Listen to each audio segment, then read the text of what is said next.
সংস্কারের যে কথাটা বলা হচ্ছে, সংস্কার বিষয়টি আমার কাছে এখন ধোঁয়াশা মনে হয়। এই সরকার বলছে আমি একটা সংস্কার করব। আমি তো মনে করি এই সংস্কার করার যোগ্যতা এই সরকারের নাই, কিন্তু আমি মনে করি পার্সোনালি। বলবেন যে কেন মনে করেন আপনি? তারা অনেকগুলি সংস্কার প্রস্তাব নিয়ে আসছে, আমি তো এই প্রস্তাবগুলিকে আপ টু দ্য মার্ক মনে করি না। যাদের নিয়ে সংস্কার কমিশন করছে ওই লোকগুলিকে আমার কাছে আপ টু দ্য মার্ক মনে হয় না। কারণ আপনি কি করবেন? আমি তো এই দেশের মানুষ ভাই, আমার তো একটা ভোট আছে নাকি? কারণ ওনারা বলতেছেন ওনারা পলিটিক্যাল পার্টির সঙ্গে মিলবেন, আমি তো একটা পলিটিক্যাল পার্টিরও পছন্দ করি না, তো কি করবেন? তা আমার কথা মূল্য দেওয়া হলো এখানে? আমার যে প্রতিনিধি, আমি যাকে ভোট দিব এরা তো এর কেউ না, আমি অন্য একজন লোককে ভোট দেবো, তা আপনি কি করবেন? সংস্কার করার কোনো নৈতিক এখতিয়ার এদের নাই, সহজ হিসাবে নাই। আলী রিয়াজ কিসের সংস্কার করবে? আলী রিয়াজ তো এই দেশের নাগরিক না, সে আমেরিকান নাগরিক। ডক্টর আলী রিয়াজ আমেরিকান নাগরিক রে ভাই, আমেরিকার একজন নাগরিক এসে আমাকে সংবিধান শিখাবে? আমি শিখবো না তার কাছ থেকে, আমি সংবিধান শিখবো না, কথা পরিষ্কার। ওই কমন সেন্স দিয়ে বড় কাজ হয় না। উনি কি সংবিধান বিশেষজ্ঞ? কমন সেন্সটা ইম্পর্টেন্ট। উনি কি সংবিধান বিশেষজ্ঞ? উনি তো সবকিছু করতেছেন। ডক্টর ইউনূসের একটা বিদেশ প্রীতি আছে, সবসময় আছে। দুই কলম ইংরেজি বলতে পারলে ওনার খুব পছন্দ হয়। উনি ওই লাইনের লোকজনকে নিয়ে আসে, রাজনৈতিক দলগুলোর সঙ্গে লিয়াজোগ নিয়ে আসছে মনির হায়দারকে। মনির হায়দার আমেরিকান নাগরিক। আমাদের গণমাধ্যম সংস্কার করার জন্য নিয়ে আসছে কামাল আহমেদকে, ইংল্যান্ডের নাগরিক। আমার দেশে কেউ কিছু বুঝে না?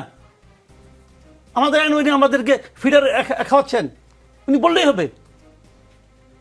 ভাই পরিষ্কার কথা, আমি ডক্টর ইউনূসকে মানে অসম্ভব শ্রদ্ধা করি, কিন্তু ওনার এই সমস্ত আচরণ আমার পছন্দ না।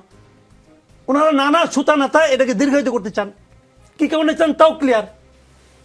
উনি কিছু এই ওদেরকে বলছে তোমরা একটা পলিটিক্যাল পার্টি করো, ওনারা পার্টি করছে। এই পার্টির লোকজন ভালো মতো চিনে না, তখন চেনানোর জন্য ওনার কিছু সময় দরকার। হিসাব তো আমি এইভাবে দেখি। কারণ আমি বললাম যে তোমার কথা ঠিক না, হ্যাঁ ঠিক না, ওকে ঠিক না, আসেন আলোচনা করি, আসেন ইলেকশন করি। সংস্কার করবে জনপ্রতিনিধিরা, কথা পরিষ্কার। জনপ্রতিনিধিদের একটা ম্যান্ডেট আছে। এরা বলে কি জুলাই অভ্যুত্থানের ম্যান্ডেট, হ্যাঁ জুলাই অভ্যুত্থানের ম্যান্ডেট যদি হয় তাহলে ওই যে আপনার ওই যে জুনায়েদ যে দিল ও তো ম্যান্ডেট প্রাপ্ত, ও তো জুলাই অভ্যুত্থানের নায়ক ছিল। ওই নায়করা আপনি মানেন? ওই নায়করা আপনি আসিয়ার ওখানে হেলিকপ্টারে নিয়ে যাবেন?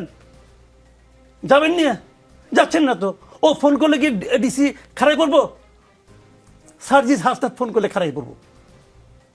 ভাই এগুলি আমরা বুঝি, আমাদের এগুলো বুঝাই তো লাভ নাই, ভালো মতো বুঝি। তাহলে এই দেশের মানুষ সব বুঝে, ওরা কি চাচ্ছেন এটা আমরা বুঝি। এই সংস্কার কেমনে? আমি তো বললাম তোর ভাই, ডক্টর আলী রিয়াজ কি জনপ্রতিনিধি? এনজিওদের সংস্কার কমিশন দিয়ে রিপোর্ট দিয়ে পলিটিক্যাল পার্টি মানবে আমি মনে করি না। আমি জানি না পলিটিক্যাল পার্টির লিডার এখানে আসেন, যদি মানে তাহলে সেই পলিটিক্যাল পার্টির উপর আমার কোনো আস্থা থাকবে না। ইতিহাস কিন্তু দ্রুত হয় না, ইতিহাস কিন্তু একটা পুকুরের মতো। ধরেন আপনি একটা পুকুর খুঁজলেন না, যত গভীরই করেন এর পানি কিন্তু প্রথমে একটু ঘোলা থাকবে, তবে ধীরে ধীরে ধীরে ধীরে এটা কিন্তু থিতাবে যখন, তখন আপনি পরিষ্কার পানিটা পাবেন। ওটা হলো ইতিহাস। আমি তো মনে করি ওদের সবারই একটা করে বই লেখা উচিত, এবং সেই বইগুলোর মধ্যে এরকম সবাই তো যার যার মতো করে দেখছে, এই অন্ধের হাতি দর্শনের মতো। কিন্তু সমস্যা নেই, যখন সবাই তার দেখার কথাটা বলবে তখনই আমরা একটা প্রকৃত হাতি দেখতে পারবো। দেখেন ওখানে কি লিখেছে আসিফ মাহমুদ, প্রথমে আপনি পড়ছেন, আমি কিন্তু খালি একটা শব্দ খেলে আমি এখান থেকে নোট করছি, সেটা হলো শুনলাম। শুনলাম ওরা গিয়েছে, উনি কিন্তু বলে নাই আমি দেখলাম গিয়েছে, উনি শুনেছেন কারো না কারো কাছ থেকে। সেই শোনাটা ভুল হইতে পারে, এবং উনি যে বললেন শুনলাম গিয়েছে, তারপরে আজকে হাসতাক বলতেছেন আমি যাইনি। এখানে কিন্তু আমরা একটা পেয়ে গেলাম যে আসলে কি হয়েছে। তো এইটা তো খুব ভালো। আমি কিন্তু ইতিহাসের এখনই তো হবে এগুলি এখন আরো বেশি বেশি হওয়া উচিত। আমি এটাকে সাপোর্ট করি, আমি রিকোয়েস্ট করি পার্সোনালি যে উনি একে লেখুক, প্রত্যেকে একটা করে লেখুক। আমরা যারা দর্শক ছিলাম, আমরা যারা দূরের থেকে কিছু কিছু ভূমিকা রাখার চেষ্টা করছি দুই একটা কথাবার্তার মাধ্যমে, আমাদের অবজারভেশনগুলি দেওয়া উচিত, আপনারাও দেওয়া উচিত। আপনারা অনেক বড় ভূমিকা রাখছেন। এই সবগুলি মিলিয়ে কিন্তু একটা ইতিহাস আসবে, এবং সেটা ৫-১০ বছর পরে আসবে না, ৫০ বছর পরে আসবে। যারা কিছু লোক এখন দাবি করছে যে আমরা সিপাহ সালার ছিলাম, আমরা প্রধান সেনাপতি ছিলাম, এটা তাদের ব্যাপার, তারা দাবি করে আনন্দ পাচ্ছে, ওটা নিয়ে আমার কোনো আপত্তি নেই। তারা যদি আনন্দ পাবে, কিন্তু সবাই আন্দোলনে ছিল, এবং এই আন্দোলনের দাবি যদি আরো কেউ হয়, তারা যদি আরেকটা সংগঠন করে আরো ভালো। আমি তো খুবই আনন্দিত যে না আরেকটা নতুন সংগঠন হচ্ছে। আলী হাসান জুনায়েদ একটা সময় শিবিরের মানে শিবির ছাত্র ছাত্র সংগঠনের সাথে জড়িত ছিলেন, তারা আসলে জামায়াতে ইসলামীতে সরাসরি সংযুক্ত না হয়ে তারা নতুন একটি প্ল্যাটফর্ম খুলছে এবং জাতীয় নাগরিক পার্টি এনসিপিতে তাদের যোগদানের কথা ছিল। ঠিক নতুন দলটি গঠনের আগ মুহূর্তে একটা আমরা দ্বন্দ্ব দেখতে পাই, সেটা অনেকটা সামাজিক যোগাযোগ মাধ্যমে প্রকাশ্যে আসে। তারপরে আমরা দেখলাম যে এখন তারা নতুন আরেকটি প্ল্যাটফর্মের কথা বলছে, যেটা এপ্রিলে আসবে এবং তারা ফর্ম ছেড়েছে। তারা আসলে জামাতে না গিয়ে তারা অন্য একটি প্ল্যাটফর্ম গড়ে তুলছে। আপনার বিশ্লেষণ কি বলে, কেন তারা এটা করছে? এখানে দুটো জিনিস আছে। আপনি যদি খুব সাদামাটা ভঙ্গিতে দেখি, এটা হলো গিয়ে মনে করেন তারা ভাবছে যে আমি ওদেরকে আরেকটু দুর্বল করে দিলাম, এটা জামাতের পলিসি হতে পারে। তারা হয়তো জামাতেরই উপকার করছে, হতে পারে। কিন্তু কারণ একবার শিবির করেছে, একটা আন্দোলনের মাধ্যমে তারা শিবিরের সঙ্গে নাই, অথবা শিবিরের মূল সংগঠন জামাতের সঙ্গে নাই, এটা হওয়ার কথা না। কারণ তারা তো আদর্শ ভিত্তিক রাজনীতি করে। তাহলে কি এমন ঘটলো? তাহলে হয়তো এটা আদর্শেরই একটা অংশ। যে তোমরাও জুলাই আন্দোলনের দাবিদার, ওরাও জুলাই আন্দোলনের দাবিদার, তুমি ওদের শক্তিটাকে ভাগ করে দাও, তাহলে আমাদের শক্তিটা শক্তিশালী হবে। এটা হতে পারে। অথবা অন্যভাবে হতে পারে যে জামাত হয়তো মনে করে সবটাই আমার শক্তি, আমরা বিভিন্ন জায়গায় বিভিন্ন পকেটে আমার লোক রাখলাম, সবগুলি মিলিয়ে পরে একবারে আমরা পাবো, সমস্যা নেই। তাও হতে পারে, নানা কিসিমের কাজই হতে পারে। একটা জিনিসকে আমি বলি আপনাকে, ছাত্ররা যে পলিটিক্যাল পার্টিটা করেছে, আমি মনে করি এই পার্টিটা বরং অপরিণত একটা পার্টি হয়ে গেছে।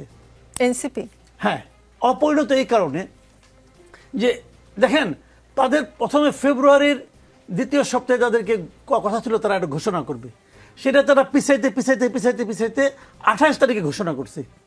এই কদিন তারা কি করছে? আমি তো ভাবছিলাম তারা বোধহয় তাদের গঠনতন্ত্র মানে প্রণয়ন করতেছে, নীতিমালা অনেক কিছু প্রণয়ন করতেছে।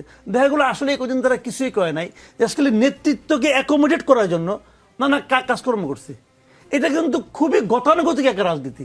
যে কাজটা বিএনপি করে, যে কাজটা আওয়ামী লীগ করে, তারা এত বড় কমিটি করতে তাদের হয় যে কমিটি 2-3 পৃষ্ঠায় জায়গা পাওয়া যায় না, কারণ সবাইকে অ্যাকোমোডেট করতে হয়, না হলে প্রবলেম।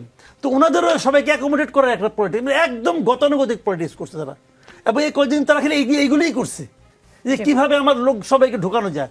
তারপরেও এই জুনায়েদ এবং আরো কয়েকজনকে ঢোকাতে পারে নাই, না পারায় তারা গোসা করছে, গোসা করে বেরিয়ে গেছে।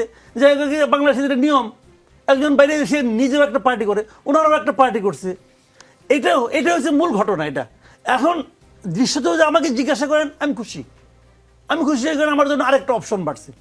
আমি তো প্রচুর পার্টি চাই। জি, রিফাত রশিদ, যাদের আসলে এনসিপিতে যাওয়ার কথা ছিল জাতীয় নাগরিক পার্টিতে, তারা এখন আজকে ঘোষণা দিল, ফেসবুক স্ট্যাটাসের মাধ্যমে জোনায়েদ জানিয়েছেন যে নতুন একটি প্ল্যাটফর্ম আসতে যাচ্ছে। এনসিপি কি চ্যালেঞ্জের মুখে পড়লো? আচ্ছা, শুরুতেই ধন্যবাদ জানাতে চাই আমাকে ফ্লোরটা দেওয়ার জন্য। আপনি একটা কথা বলেছিলেন যে তাদের আসলে এনসিপিতে যাওয়ার কথা ছিল। আমি জানি না আপনারা কোথা থেকে শুনেছেন তাদের এনসিপিতে যাওয়ার কথা ছিল। মানে এনসিপিতে কারা গিয়েছে বা না গিয়েছে সেটা কোত্থেকে প্রমাণিত হবে? সেটা হলো এনসিপি যে কমিটি দিয়েছে তার লিস্ট থেকে প্রমাণিত হবে। তারা জাতীয় নাগরিক কমিটিতে ছিল এবং জাতীয় নাগরিক কমিটি স্পষ্টভাবে বলেছে যে এখান থেকে এক বা একাধিক রাজনৈতিক দলের উত্থান হতে পারে, সেটাই আমরা দেখতে পাচ্ছি।